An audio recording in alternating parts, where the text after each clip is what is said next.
Good morning. This is To Heal DC with Joni Eisenberg and Chuck Hicks. Good morning, Chuck. Morning, Joni.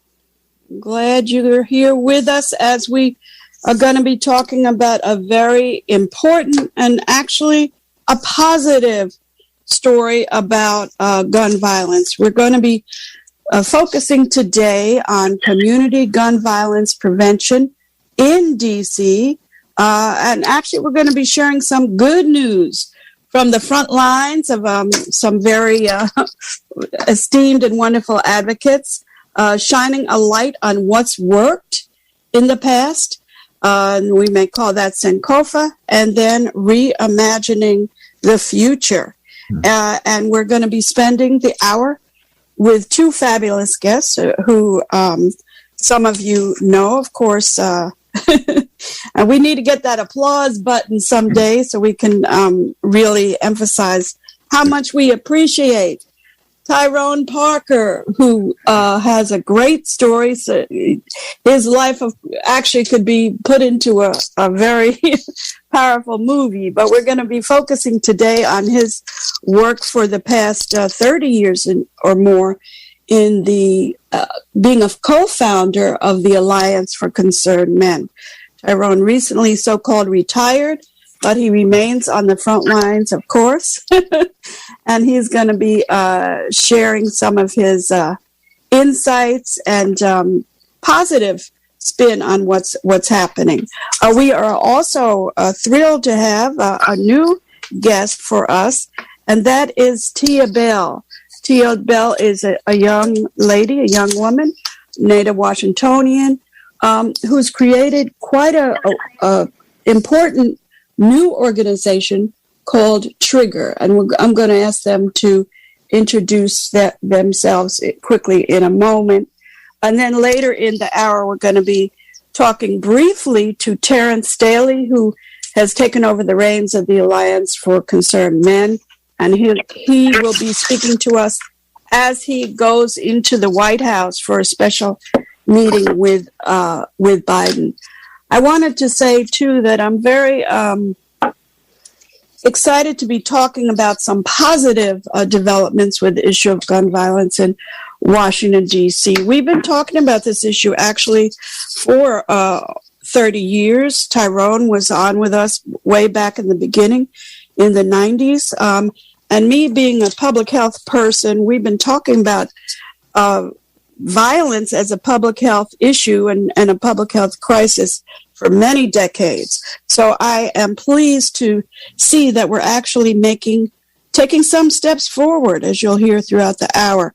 I also want to give a shout out of thanks to Harriet's Wildest Dreams, Nene Taylor and Makia, who talked about the Trigger Conference a couple of weeks ago, and is also is one of the many groups helping to mobilize around this issue. So let's just jump in right now. I'm going to ask Tyrone and Tia to start out with just a brief, which I know is hard to do, a brief intro of who you are and a brief intro of your organization. So we'll start with Tyrone. I thought we was going to start with the beautiful, fantastic Tia. But maybe we should do that. You're right. Let's start with Tia. Tia, welcome. I love it. I'm smiling so hard I can't speak. I'm just grateful to be here with both of you, all of you this morning, and everyone who's listening. It's a happy Monday to us. I am Tia Bell, and thank you for the beautiful introduction. Tia, tell us who you are, because many listeners, this is the first time they're hearing of you. So just let me ask it this way: tell us what got you into this work in a sentence or two. I think I am in my calling and purpose. I grew up as a survivor of gun violence. As I shared with you, we talked before. We were the murder capital when I was born, and I think when Mr. Parker started this work, and now 30 years later, I am losing young people. Almost lost my mom, and I'm here because I think there can be hope in ending gun violence. Absolutely. And in one sentence or so, tell us, what is your organization, Trigger? What does Trigger stand for?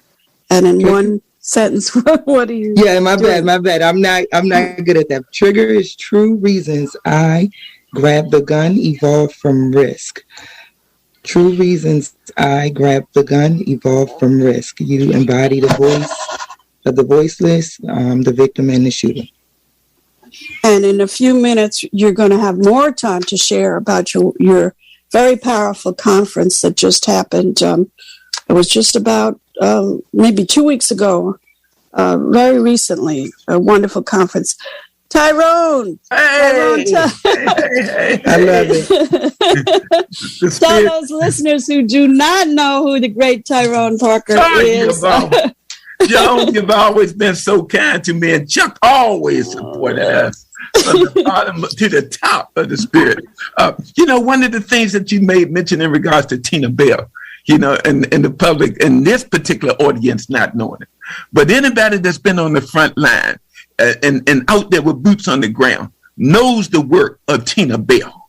Tina has made a dramatic impact in regards to the work that she's doing. So I'm just honored to be with this young sister that's vibrant with nothing but spirit of transformation. As made mention, I'm Tyrone Parker, Executive Director of the Alliance of Concerned Men. And retired, hopefully, Chuck, you heard me. I don't believe it. I heard it, but I don't believe it. Yeah, I'll take the spirit that Chuck and you had, Johnny. And the concept of retirement. But, I think the subject matter today, the Alliance had been around for 30 years, coming about by virtue of my son being killed, Fat Rodney, rapping Rodney. He was a popular rapper in the District of Columbia. And we began to mobilize, begin to see, what was occurring? Why was it occurring? In our city, as Tina had made mention, then known as the murder capital of the USA. We did not understand why parents was burying their children.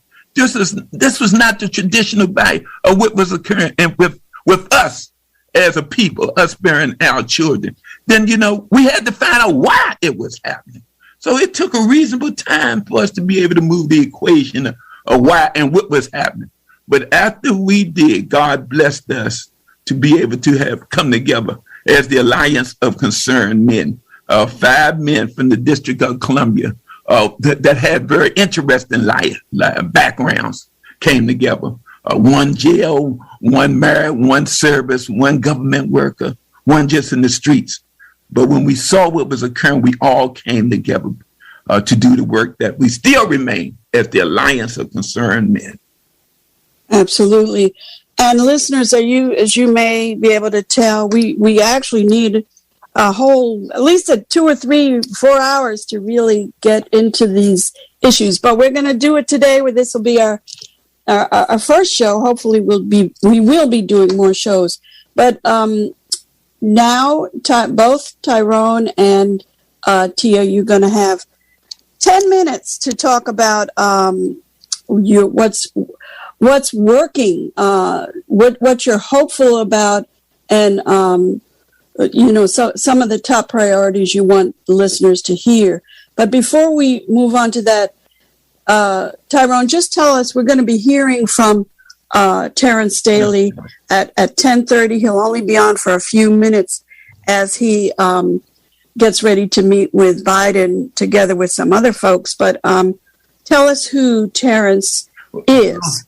Well, Terrence Daly is the next level pertaining to the Alliance of Concerned Men. As mentioned, I retired and was blessed enough to have a strong young black man to be able to, could have easily had a woman, but at this point here, it happened to be Terrence Daly, who had been with the organization for almost 8 years in one capacity or another. Very creative, committed, spiritual young brother that's now holding the spirit of the Alliance of Concerned Men there and taking it to the next level, which is so important. This is why Tia and Terrence, in the contents of the work that they're doing, turning the pages, but not forgetting Sankofa, the spirit of the elders. Absolutely, absolutely. And with that said, we are glad we have 10 minutes for Tia to talk about the recent conference you had on June 29th, which I believe might have been maybe Stokely Carmichael Kwame Ture's birthday, but the overview of the Trigger Conference. And you shared with me a fabulous diagram of the outcomes of the conference. So take it away, Tia Bell. Thank you. I've had two impactful experiences in the last 10 days that I think really personify prevention, this hopeful approach that pioneers like Mr. Parker and Reverend Motley and Mama Joe have all just affirmed in me. I think when you do work that's this heavy, hope has to drive you and be present, and also be a sign, because it just gets very heartbreaking, very dark, and very heavy. And like I said, being a survivor, almost losing my mom when I was 10 years old, losing my sister's father, losing my friends, losing my uncle, losing now my youth. The trauma is still current. So the last two experiences I've had that keep me going, and I want to share with you guys as listeners, to pray that you all find motivation and inspiration in this work too, is that one, yesterday I was a part of Tavon Wilson's, H.D. Wilson alma mater, my best friend, Fourth in Life football camp.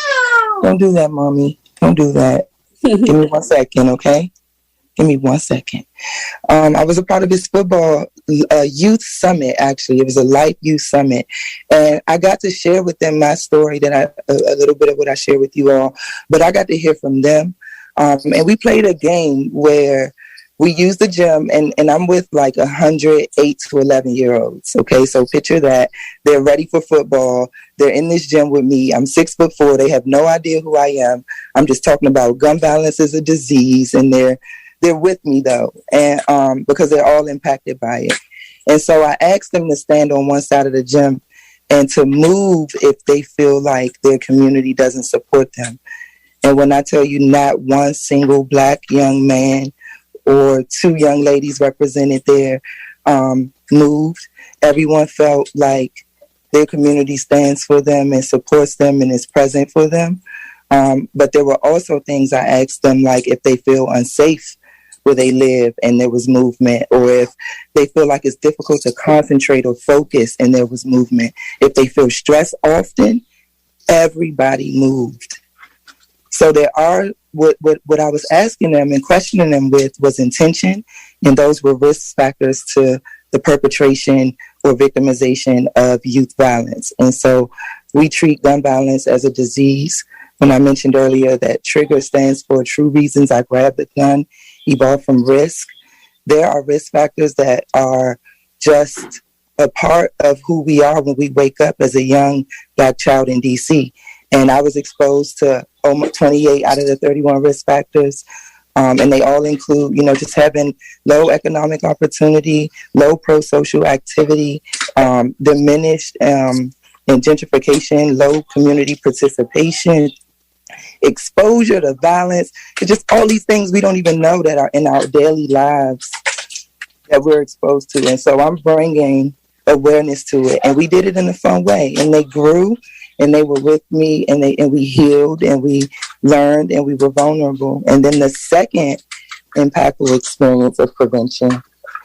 So again, I know it may be confusing, but gun violence is a disease. So prevention means the absence of that disease. When there's no COVID present, there's prevention. So when there's no gun violence present, there's prevention. And there's more times of prevention than none. But this past...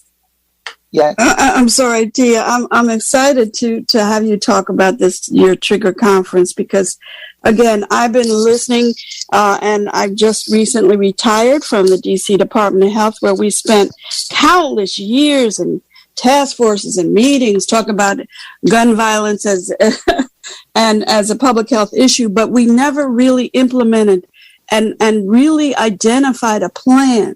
And what's so exciting about your June 29th conference is that you came out of there with a plan and you involved young people. So I want you to kind of brag about what happened on June 29th at the Martin Luther King Library. Yeah, I will. And that is what I think was just a second hopeful experience in my last 10 days.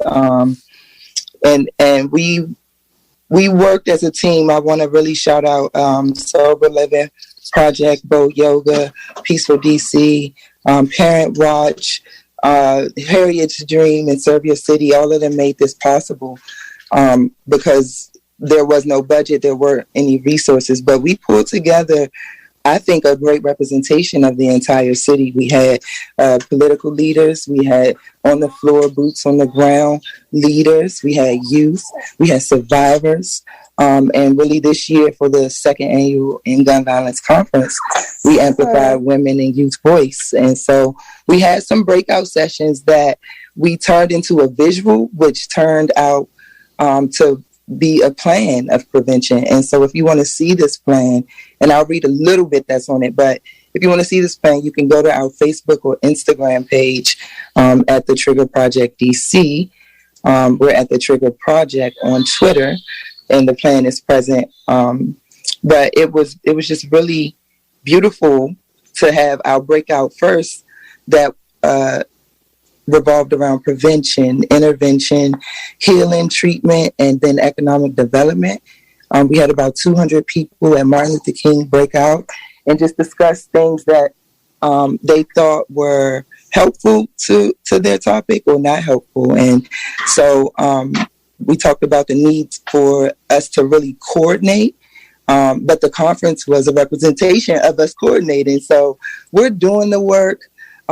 Presently, it may not feel like it. We are experiencing over 100 homicides. And a lot of people think that murder is senseless, but I really challenge you to think with compassion and a full understanding of really everything that they face and the lack of words. I think bullets are words, and right now guns are communication methods. And so we came together and we discussed what's working, what's not, and what we are going to do this summer to prayerfully prevent gun violence. And so we want to add more utensils so that we could drop the pistols. In the words of Leonard Smith, we want to add more yoga, meditation centers, activities, accountability in the courtroom. So we need systematic change. We need a harm reduction center that's 24 hours. We need more intention and investment in prevention efforts. Because I'm not going to go to the crime scene and try to stop the retaliation. I'm going to do something like yesterday where we work with young boys who've been exposed to the disease and been in a room with gun violence and try to prevent them from picking up the gun and stick with an alternative. So that hopefully in 10 minutes is, I'm not good at bragging, but I'm good at talking, and I feel, like I said, called and purposeful and really backed by pioneers. And healing really is the solution and our source to this, and youth, of course. And Tia Bell, we are so proud and thankful to have you with us. Of course, this show called To Heal DC. So you represent exactly what we're about. And you're going to be a regular part, and you already are a regular part of the WPFW family. And hopefully we'll have time before the end of this hour to talk about your thoughts and Tyrone's thoughts about how you push the needle with the so-called powers that be. Of course, the community is the real powers that be, but to get resources that you might need to implement this plan. But let's jump to Tyrone Parker, the retired co-founder of the Alliance for Concerned Men, still very much of an activist. And Tyrone, spend a little bit of time with us on Sankofa, on what's worked before, and then maybe a few minutes on what's giving you hope now. But you did a lot of things that you did in the past were successful. So maybe just in about 5 minutes, I'll share some of those highlights.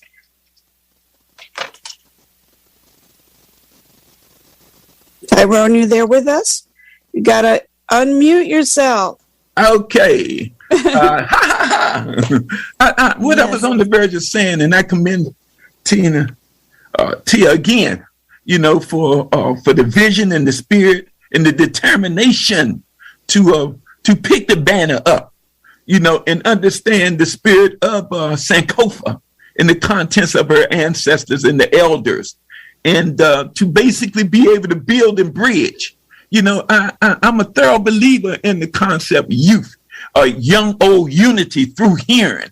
I think that that is the foundation of us as a people, to be able to keep that line open. And as she made comment of the organizations that was with Reverend Motley and Parent Watch and East of the River and folks like that, that have been there, and Next Level Vision and One Flag. We got a movement going that is truly successful. We do not control the narrative, so all we're seeing there or hearing there is the downside of this thing here.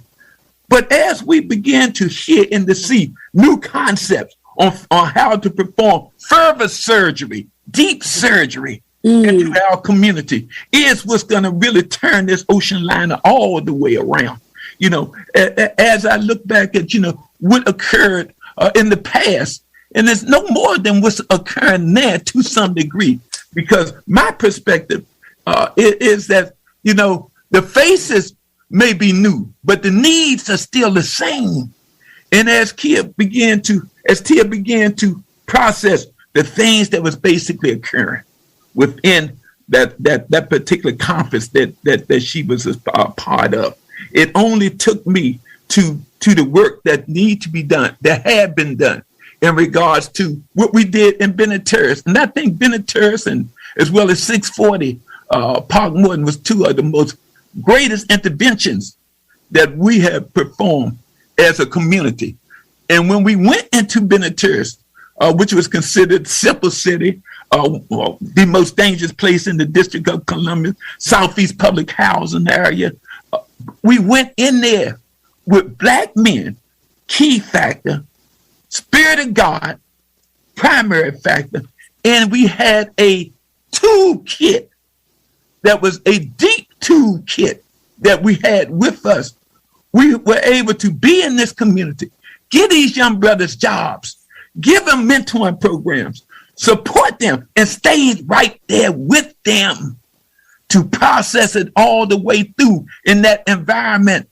And we see the difference of being able to perform surgery such as that in the contents of the violence that's occurring. It's just the perspective as I look back at the Peaceaholics and I look back at Don't Smoke the Brothers and Parent Watch. These are the symbolic tools that we use. Communication, love, and total commitment. And we were able to turn this city, which was considered the murder capital of the USA, 484 homicides per year in 1991. And in the year 2012, we were able to reduce that to 88. Community coming together. 484 to 88 in the year 2012. And then we took an initiative to the then mayor of the city and asked him would he support from 88 to 0. Why? Because the community saw that we could get to 0 to make the District of Columbia a murder-free city. We were there. But maintenance is the key component of this. We got to be able to maintain it. And I think in the spirit of what I'm hearing Tina say now, the further surgery of it and having individuals that have a legitimate commitment being given the necessary resources and the spirit to do the work, we're going to make this happen because it have happened. And all we want to know is, did it begin? Because if it began, then the one thing we know for sure, it can end. And there's no question about that. That's absolutely. You're listening to Tyrone Parker with the Alliance for Concerned Men. And Chuck, if you could jump in and ask Tyrone a question, and at 10:30 we'll be hearing from Terrence Daly. Shout out to all the people that and organizations that Tyrone mentioned, including a special shout out to Al Malik Farrakhan. Don't Smoke, the brothers and sisters, who's been very much a part of the PFW family. Chuck, anything you want to ask Tyrone? Chuck is on mute. Let's see. Tyrone, what do you, and I know it's a lot to say in a few minutes, and Tia has developed with that wonderful conference, the Trigger Conference, a plan.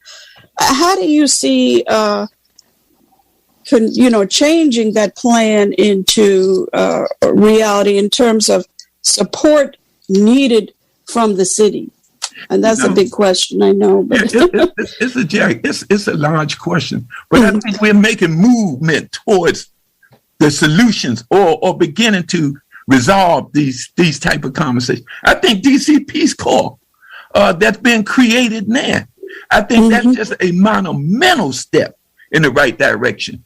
Yes, the Peace Academy. Tell us about that. And we have a caller. Caller, if you want to jump in a few seconds, ask your question. But caller, if you jump in right now, you can ask the question. Yeah. If not, we got. Yeah. Good morning. Hi, Johnny. You say I can ask the question? Yeah, very quickly, because we don't have much time. Okay. Your name and your question.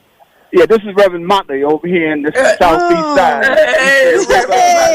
Hey, I love y'all. Thank you so much. Hey, man. Tyrone Parker. And you all are the ones that are out here giving us the guidance, and we are definitely so appreciated. In the faith community, we standing up now. That's right, so Red. Whatever Come on, we Red. do, we're going to do it. We got to do it, but we got to do it, like you said, Ty. We got it with communications, love, and integrity. Thank you so, and giving a shout out to everybody, El Malik, Mama Joe, and everybody. Love y'all. Love you, man. Thank you, Reverend Motley. East of the river.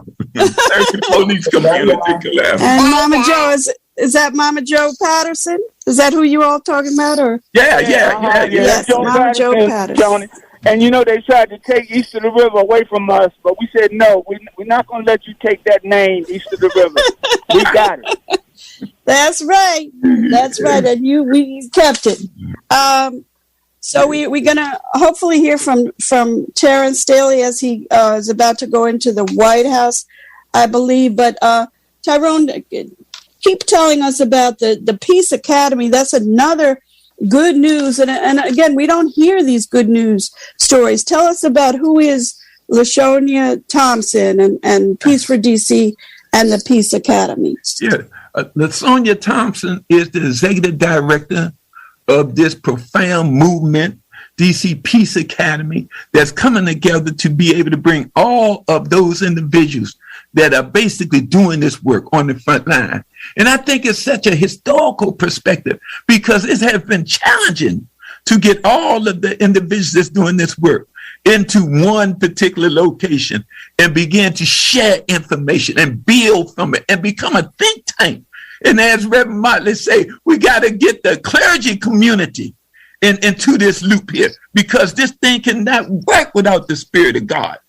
That is a mandatory requirement in my mind.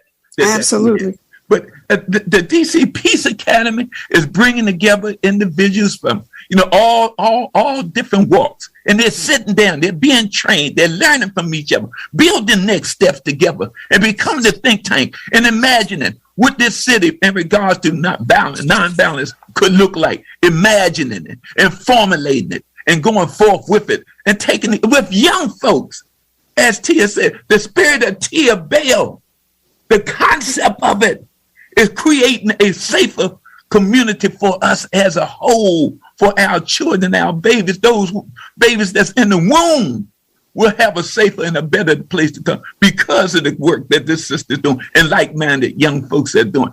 When I look at folks like Javon Davis over at Highland Community, one of the most creative young brothers I've ever seen doing the work. I know it's more, but to be able to create something out of nothing and then create a peace treaty by using the internet, bringing sides together to put down their guns on the internet.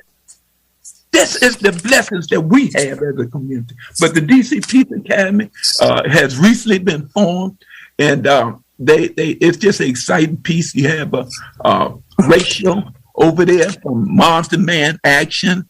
That's a part of that particular initiative. Roger Malik, who lost a son to violence and had taken a wholehearted commitment to do his part. White guy in upper part of DC took a commitment to make a difference, and he had drawn the line in the sand to make a difference. This is what you call new step. This is how. Absolutely, and they have a training program for violence interrupters.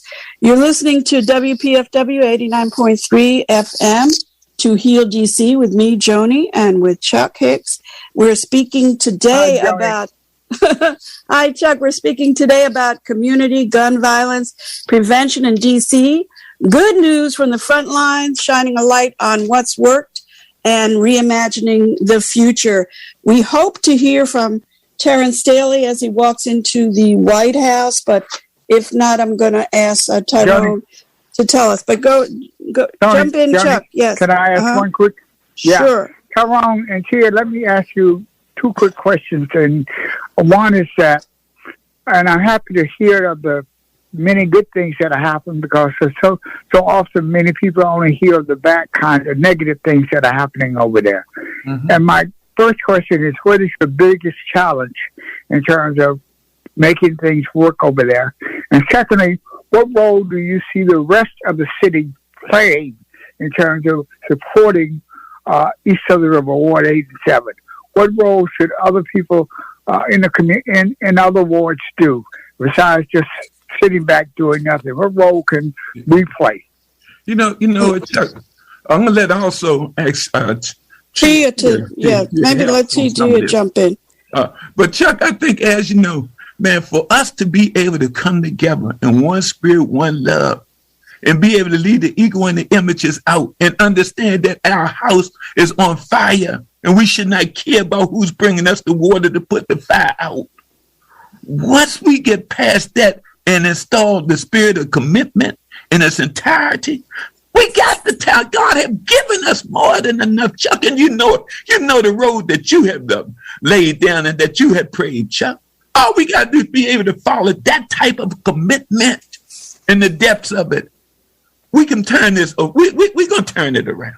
No question about it. But I think the first part, Chuck, is for us as a community to come together in a larger perspective and be able to understand that we are the common denominator. We are the solutions.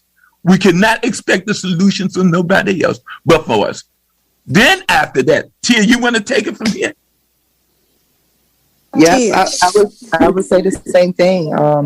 Coordination has been what I've witnessed to be just the only. I mean, coordination on the largest scale. When you look at the ecosystem from media all the way down to parents, to survivors, victims, shooters. If you really including everyone in the ecosystem, business owners, I think the coordination part has been missing. But like Mr. Parker said, it's happening and it's more intentional. So I think the biggest struggle is being addressed, and we are aware of it. And if you aren't, everyone that's on the ground is really doing the work to push the narrative of collaboration. And so it's happening. And I think it had to get worse before we're going to see it turn around and get better. And like I said, there's prevention happening when there isn't a shooting, and we have to give credit to that. But as a personal issue, funding, it's hard to get funding because a lot of grants are geared towards intervention and interruption. And I'm more on the side of, again, looking at prevention. So it's hard to really fit my square approach in the circle context of grants. It's really difficult. But we are studying gun violence as a disease, and I do have a grant through the partnership with University of Michigan with the Youth Violence Prevention Center.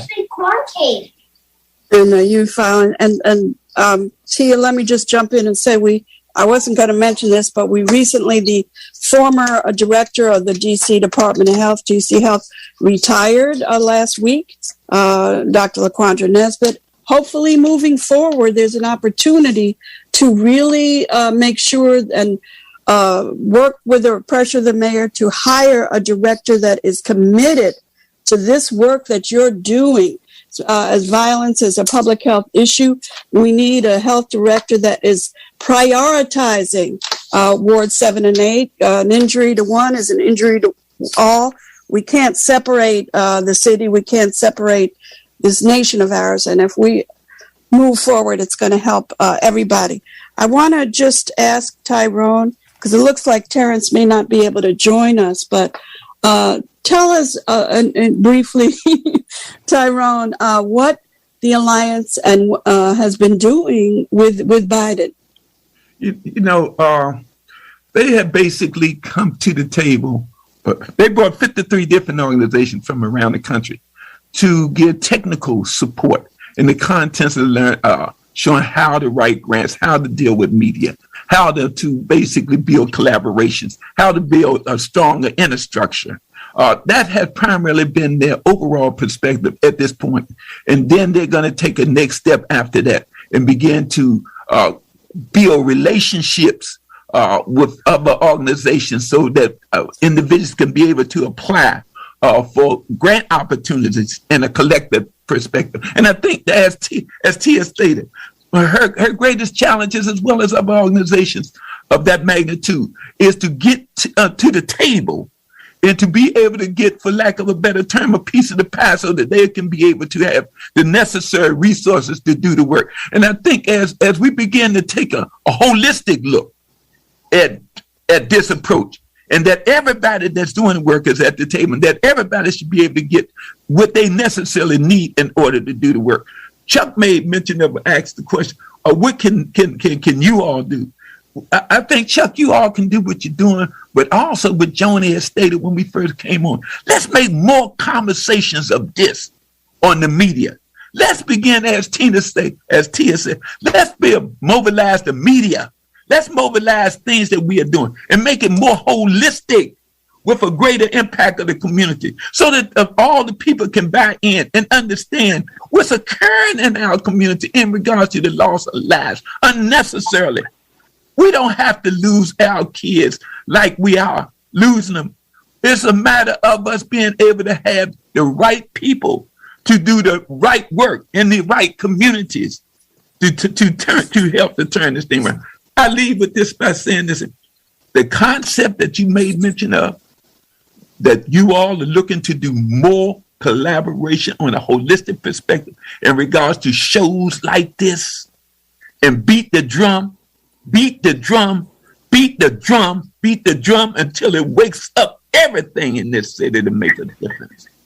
That's what Yeah, absolutely. And I have a dream, and we'll see if we can make it happen, that perhaps WPFW can play a key role, even step up and play more of a role, and maybe have a day committed to this issue of positive solutions to gun violence. And I want to just briefly mention, Tyrone, we talked about the positive things that are happening in other places, such as New York City. And speak briefly about, I think it's called Man Up and A.G. Mitchell. And someday you will get a chance to talk with him on our airwaves. Yeah. We, as I mentioned to you, Joni does such an excellent outreach in regards to different. And she happened to been in New York City, from New York, and Central Park. Yeah, that's right. Conversation was easily to give birth to. We met over Union Temple maybe about 6 to 7 years ago with the brothers and sisters from New York City, previously incarcerated, came down to the District of Columbia to talk with the brothers and sisters that is involved in this work, to look at how do solutions look from our perspective, from previously incarcerated perspective. What can we do? How can we better bridge the relationships and look at best practices on one end to the other end? And it was an extraordinary event, so much to the point that that Clint Lacy basically took hold of the concept, and he began the perspective of the elders' perspective of this. So, that brought about another part of this kind of conversation in the aspect that we're talking about now. But that's what happened. And of course, Clint Lacy now has his own show on WPFW. I believe I think it may be Wednesday evening, but you can check his show out as well. Yeah. But, that was, to me, when we began to bring the elders and the youth together, the youth will do the work, will lift the heavy water, will do the interpretations of the spirits today. The elders will give the rich history on what occurred and how it occurred.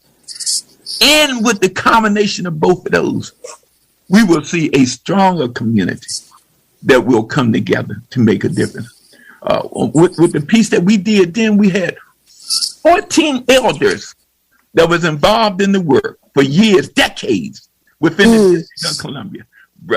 Brenda Jones, it was Brenda, it was Reverend Isaac, it was Rico Rush, it was Joe Patterson, Mama, what's the sister that's down at New Beginning? I forgot her last name, but she's a pioneer in the city, but I know her work. But they all came together and they left their best practices in Santoba. The booklet, we produced from that, the Santoba Project, which composed of nothing but successful projects that had occurred over the last 40 years. Wow. Value of richness.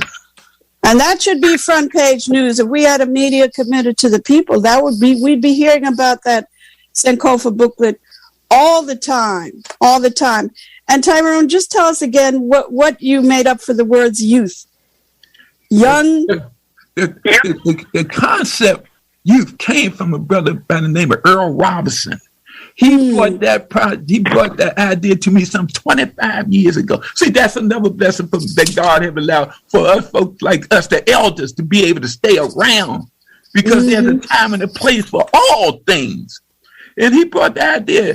He said, Tyrone, he said, man, I want to start this project. He said, and it was called Youth. I said, Youth. He said, Young, Old, Unity Through Hearing.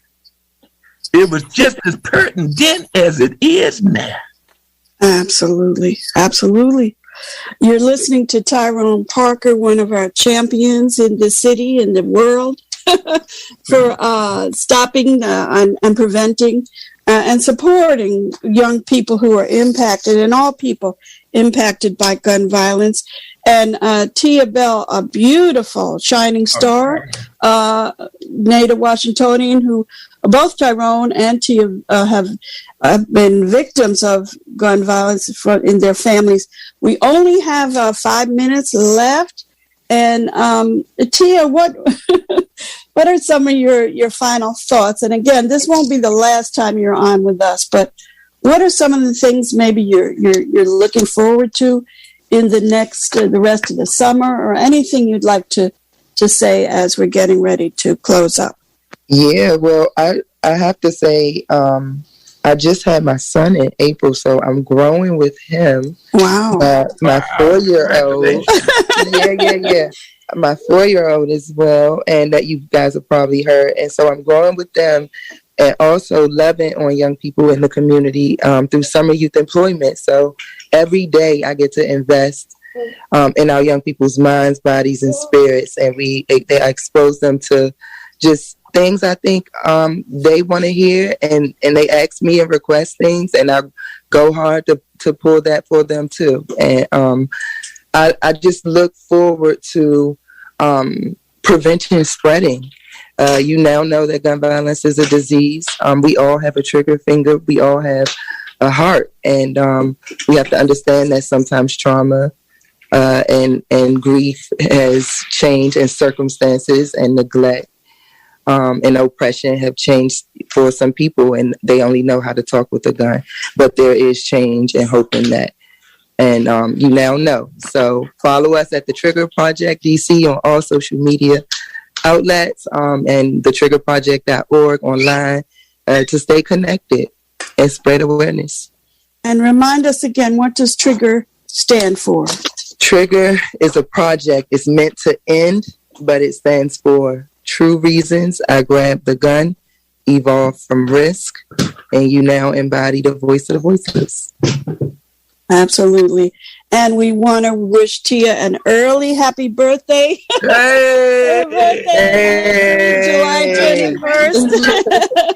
And I may as well jump in now and wish my other close friends a happy birthday. Today is Charles Owen's birthday, and Charles Owen's very much a part of the family. And Damian Bascom's birthday is Wednesday, also part of the Heal DC family. And Dr. Theodore Watkins' birthday is tomorrow, and you can hear Dr. Watkins at 2 p.m. today. True Healing. And Elise Bryant's birthday was Friday. Who's our vocalist from the front lines of the labor movement. Okay, I want to, Tyrone, you have one minute or so, or 2 minutes to wrap up. And I'm going to utilize this last minute and a half that I had to be able to thank you all for bringing us on the show, Tia being who she is, but also make mention of a movement that's occurring in regards to acknowledging the elders by giving them their flowers now and celebrating them as the making strong contributions to our community as a whole. Yango Sawyer, we're going to be celebrating and acknowledging his work that he's done over the last 50 years. We're going to have a celebration the 24th of July at the Chateau Remix to acknowledge the great work of Yango. Absolutely. Yango is definitely part of the PFW family. And this show, no question. No question. And I know that they're going to also be acknowledging Minister Kadir over the Nation of Islam. And we're just now, we're looking to look at ways. How do we acknowledge our elders so that we can appreciate what they have given to us to take us to where we are now, to our youth, and let us build and bridge together. We cannot be stopped. The only way we can be stopped is that we stop ourselves. Put God in it, and that becomes the common denominator. We will part the Red Sea. This evilness is occurring to us. Yes, absolutely. And I want to just mention something that Terrence shared with me. I'll just throw this in. He was talking about some of the things that were exciting about the meetings with Biden. And he said that they're encouraging a movement to have the violence interrupters become a union or become unionized so that they can have some better job security and benefits and whatnot. And I thought that was quite an interesting thing. I'm sure Chuck. And he's also taken this report, the Sankofa report, to the Biden administration to let them look at how do they integrate this movement into what's occurring on the whole. So, it's a number of different things that's occurring that God has been it's happening. As Tia said, it is happening. And it's not all as good news. We just have to build off of the good news that's occurring. Yes, and Tyrone Parker and Tia Bell, we are so proud to have you joining us today with this good news about gun violence prevention, gun violence as a public health disease, a public health crisis. We've been talking about this for decades, and finally we're moving, we're continuing to move it forward. I wanted to say that in a few moments, we're going to go out with an outro song. I want to get this in while I can. I had suggestions for this song. We were going to hear from some local go-go folks like Backyard Band, etc. But I decided to pick a song that we call him the godfather of WPFW, Tom Porter. Tom Porter is the reason that I'm on the air. And for years, he went out with a song that you're going to hear soon. Tom would spend hours talking about very deep, heavy, serious, often depressing and upsetting topics. And then he would end with that positive song. So we're going to hear that in a moment, but we have a couple announcements. Chuck, tell us real quick about the opportunity folks have to go to the theater. Well, Johnny, the DC Black History Committee has partnered once again with the Mosaic Theater. And because this has been Pride Month, they have a gay play that ends in a positive light. And we have a senior matinee that is free for all seniors. And it's Thursday, July 14 at 11 o'clock. And if people are interested in getting a ticket, they can do one or two things. One, they can call the Mosaic Theater at 202-285-4437, or they can call me at 202-421-8608, or send me an email at mrblackhistory@yahoo.com. Of course, we call seniors 50 and above. So we hope that people will come and enjoy this wonderful play and support the LBGT community. And by the way, Tyrone, please send me a copy of Sankofa. Yes. Okay. With that, thank you, Joni. Okay. And again, that's this Thursday matinee. You can call Chuck at 421-8608. I also want to briefly announce that Dr. Greg Carr, who was heard often on this show, he's going to be at Sankofa Books this Wednesday from 5 to 8 with the Scholar Hour. So some of you can check out Dr. Carr in person. And I want to give a special shout out to our Magic Mike, our wonderful engineer. We couldn't do any of this without Magic Mike, and he is truly a gem and a treasure that we have with us. And again, a shout out to Harriet's Wildest Dreams, and very, very special thank you and appreciation for Tyrone Parker and Tia Bell. We love you. We're very excited about the work you're doing. And we hope that, as Tia said, and Tyrone said, the role of the media is so important. We have to be continuing to bring more positive news and positive strategies about what we can be doing to stop this chronic public health illness and public health crisis, gun violence. Stay tuned later in the day for Dr. Watkins at 2, and of course Ambrose Eilane's new show at 5 p.m. He's going to be talking about food, what's the word? People who don't have enough food to eat. So food deserts. Here we go. We're going to be hearing our outgoing song in honor of the work that and the inspiration from Tom Porter. Blue skies and happy days. See you next week. Let us tell the world about it now. Nothing but blue skies. There is no one who can doubt it now. From now, happy days are here again. Never saw the sun shining so bright. I never saw things going so right. Been noticing the days, they've been hurrying by.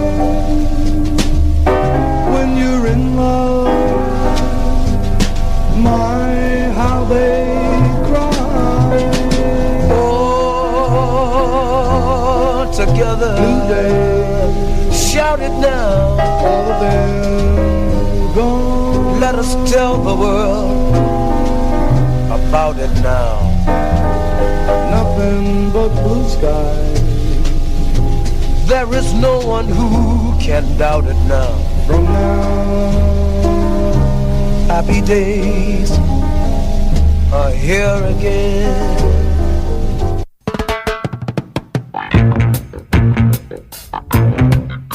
This is attorney Nikichi Taifa, and I am thrilled to host a new talk show entitled Human Rights and Justice. Join me every Wednesday, 5 to 6 p.m., starting September, as I feature insightful commentary and stimulating guests discussing domestic and global themes encompassing political, economic, and social rights. Get up and stand up with me, Nikichi Taifa, Wednesdays, 5 p.m., for Human Rights and Justice. We declare our right on this earth to be a man, to be a human being, to be respected as a human being, to be given the rights of a human being in this society, on this earth, in this day, which we intend to bring into existence by any means necessary.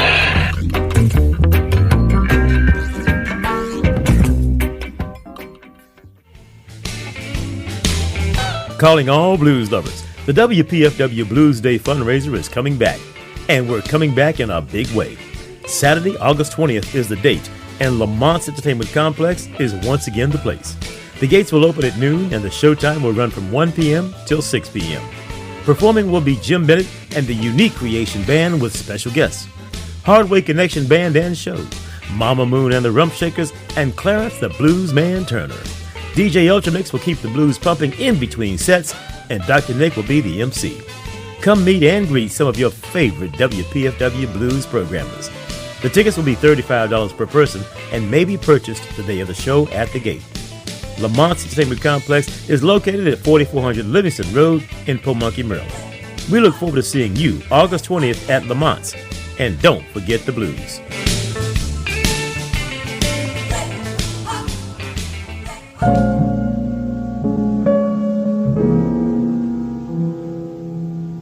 Hello, I'm Dave Zirin from WPFW's The Collision with an editorial.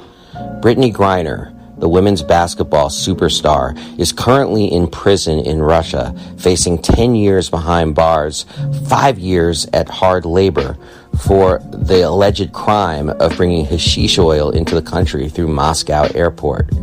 It is so important that we realize that Brittany Griner is not facing any form of justice. Instead, she has become a political prisoner, a victim of the growing crisis that exists between Russia and the United States. It is so important that we organize right here and right now to bring Brittany Griner home. Already, there have been protests in places like New York, Phoenix, where Brittany Griner plays, and of course here in Washington, D.C.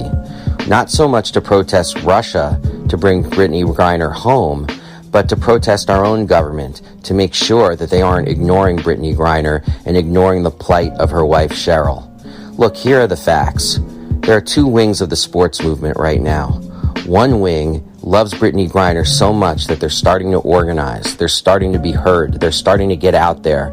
They're starting to say, we need to organize to bring Brittany Griner home. There's another wing of the sports world that frankly doesn't care. They just don't love Brittany Griner enough. If it was Tom Brady or Steph Curry in a Russian prison facing 10 years behind bars, 5 years at hard labor, believe me, the sports world would stop on its axis, and every day there would be demand